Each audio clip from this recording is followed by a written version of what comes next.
Saya mau minta tolong. Minta tolong apa ini? Kok ngedeni gitu, minta tolong apa? Oh, istri saya kan di Taiwan nih. Oh, terus?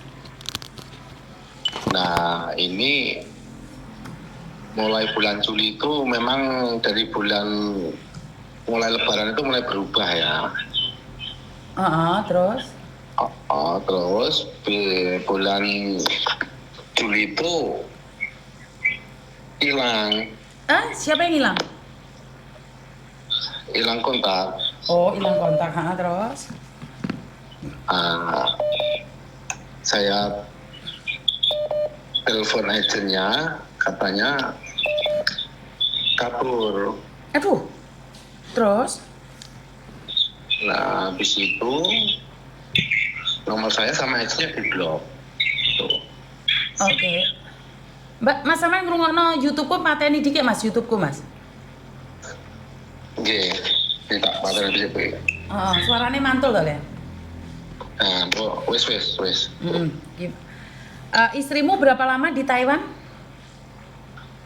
2 tahunnya bulan 11 nanti. 2 tahun ke Taiwan, terus hilang, kamu cari di agentnya, kata agentnya ini binimu kabur. Tapi nomornya agent juga diblok dari kamu. Terus? Ya, saya diblok sama agennya. Nah, habis itu saya kan nggak bisa kontak nih ya. Saya waktu masih saya bisa hubungin, anaknya kan sering sakit-sakitan. Yang kecil perempuan. Sampai rekaman nangisnya anaknya waktu itu saya kirimkan ke ibunya, tetap aja nggak ada respon gitu loh. Terus? Nah, saya kan jadi bingung nih, sampai sekarang belum ada kabar sama sekali, nggak pernah nelpon, WA-nya pun sudah keluar dari akun WA. Kan seperti itu. Terus? Jadi mau minta tolong gimana pencerahannya itu. Pertanyaan saya, sebelum istrimu hilang apakah kamu bermasalah? Tidak ada masalah sama sekali, bahkan dia itu memang, saya kan ada utang ya di sini. Setelah utang-utang itu selesai, dia langsung hilang itu. Katanya ada rasa nggak nyaman, nggak bahagia seperti itu. Maksudnya gimana kok nggak paham? Nah, sedangkan, Maksudnya gimana? Katanya nggak bahagia gitu sama saya. Tidak bahagia denganmu. Oke, terus? Nah, saya sebelum kejadian ini memang ada si temennya perempuan itu nelpon, katanya dia nelpon istri saya itu, nelpon istri saya, katanya enggak, sekarang ada yang perhatian sama saya. Kan gitu, intinya seperti itu. Sedangkan saya itu, anak-anak saya yang udah SMA juga, yang laki itu, tiap hari, tiap pagi, tiap kapan selalu, lagi apa bu, sudah apa bu, udah makan belum, itu perhatian itu lebih seperti itu. Saya sering kasih perhatian ke dia. Saya juga nggak pernah loh intinya saya minta kiriman ini nggak pernah, bisa dicek di WA saya. Oke. Kan seperti itu. Bahkan mulai bulan 5 sampai bulan Juli itu memang masih kirim ya. Tapi 1 juta terus seperti itu, alasannya untuk ini seperti itu.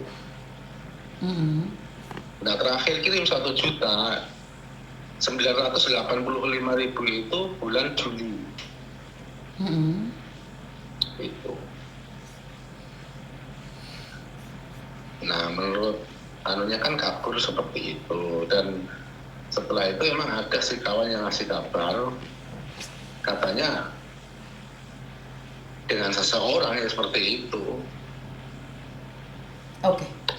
Kalau yang kabar yang Anda terima dia bersama seseorang, terus apa yang Anda harapkan? Ya kalau saya ini seperti ini, Miss, apapun bentuknya itu kan istri saya. Oke. Apapun bentuknya istri saya, dan intinya saya itu nggak mau menganaktirikan anak saya, apapun gimana seperti itu. Artinya adalah kamu siap menunggu. Siap menunggu. Apapun bentuknya. Bahkan seperti ini kan saya ini udah kesulitan kerja, Miss, di rumah itu. posisinya saya juga ngerawat orang tua udah jumbo, udah ini mama saya sendiri loh ya, sudah kencing, peliraannya kan harus saya potong, saya ini kan. Nah, untuk anak sekolah itu kan masih kelas 1, yang perempuan masih kelas 1. Jadinya ya antar jemput terus. Terus saya belum bisa keluar kalau anak saya yang SMA itu pulang. Belum bisa kerja, seperti saya kebingungan kerja, makanya saya intinya kan kalau bisa saya suruh menghubungi saya dan bisa cepat pulang. Apa bentuknya kalau nggak ada biaya, saya siap biaya dari sini. Kalau emang dia itu kabur nggak ada biaya, masih ada dalam kesulitan seperti itu. Oh, paham. Intinya adalah, kita butuh wong omah-omah gitu loh. Dengan cara yang baik-baik, berangkat baik-baik, pulang pun dengan cara yang baik. Seperti itu kan harapannya. Nah, benar nggak? Oke. Saya nggak kenal kamu, saya nggak tahu istrimu. Tapi saya tidak memilih untuk menghakimimu. Kenapa? Karena memang ada benarnya juga laki-laki itu baik, Mbak. Tapi istrinya yang kurang baik. Saya tidak mengatakan bahwa semua laki-laki yang telepon itu pasti penipu atau modal kondol saja, enggak. Saya nggak setuju juga. Tapi kadang-kadang ada juga perempuannya yang kurang benar. Nah, karena ini akan menjadi mungkin klarifikasi juga buat mbaknya yang saat ini ada di Taiwan. Ini suamimu bekerja dan kamu itu punya anak sekolah. Kalau sampai kamu kecantol laki-laki lain, ingat kamu melangkah keluar dari pintu rumahmu.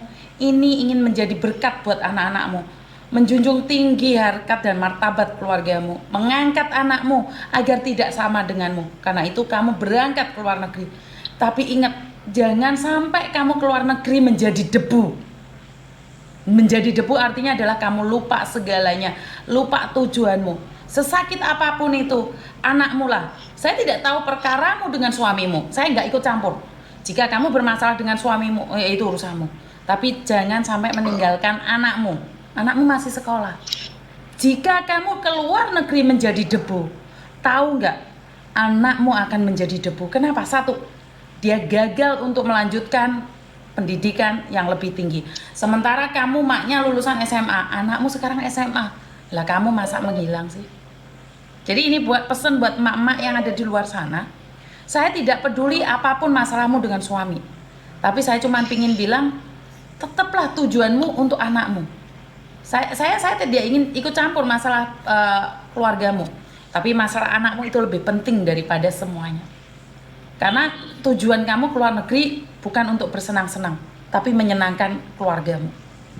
Jadi saya sangat sedih dan kecewa saat keluarga melupakan tanggung jawabnya. Ibu keluar negeri sekolah SMA, anak SMA gak dibiayai. Gak lucu kali. Gak lucu banget teman-teman ya. Bisa dipahami ya yang keluar negeri. Saya tidak tahu masa lalumu, saya tidak akan menghakimi. Tapi anakmu adalah tanggung jawabmu. Saya nggak ngerti ya mas ya, karena mungkin kamu ada bentrok lah, namanya suami istri itu pasti. Tapi kalau anak kan enggak. Kalau masalah bentrok, Miss, memang saya itu nggak pernah bentrok sama sekali ya. Memang suatu ketika kebetulan kan messengernya itu masih ada di HP saya yang rusak dulu ya. Jadi ini ngobrol masalah messenger ya. Nah itu dialah intinya itu chat dengan termasuk ya desa sendiri gitu loh. Saya peringatkan dia langsung marah-marah. Sama satu desa sendiri gitu maksudnya? Aduh. Marah-marah itu privasi gini-gini. Apa yang ada privasi, kita kan keluarga lah betul. Tapi itu udah selesai ya. Itu udah setahun yang lalu, Miss, baru berapa bulan di sana loh itu. Oke.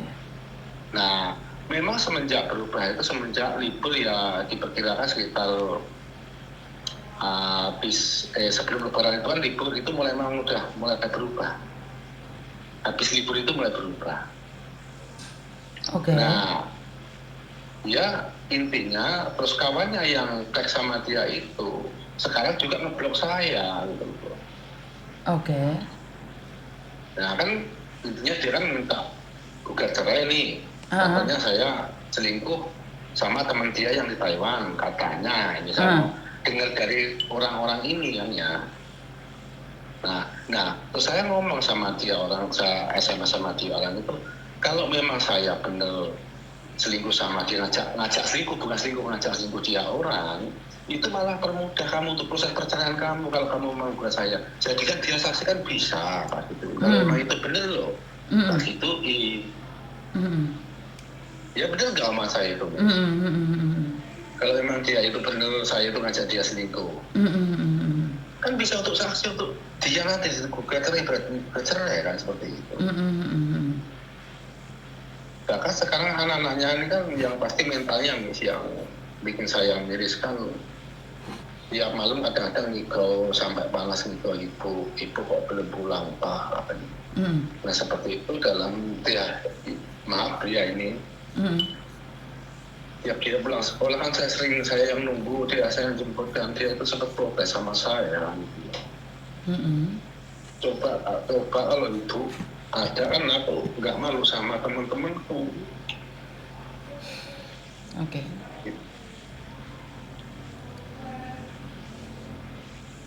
Ya mudah-mudahan dia orang dengar omongan saya, sekarang saya bel untuk nomor biasa aja nggak mau angkat sama sekali. Ya sudah nggak masalah, yang penting dia tinggal sama anak. Saya itu sebenarnya misi ya, untuk kebebasan dia. Kamu di situ bebas mau ngapain terserah. Saya pun nggak tahu.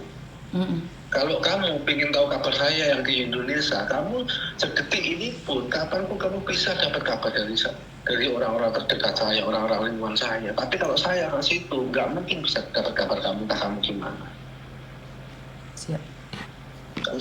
Kan seperti itu. Siap. Intinya adalah kalau ada masalah dengan suami jangan sampai melibatkan anak, itu aja ya Mbak ya.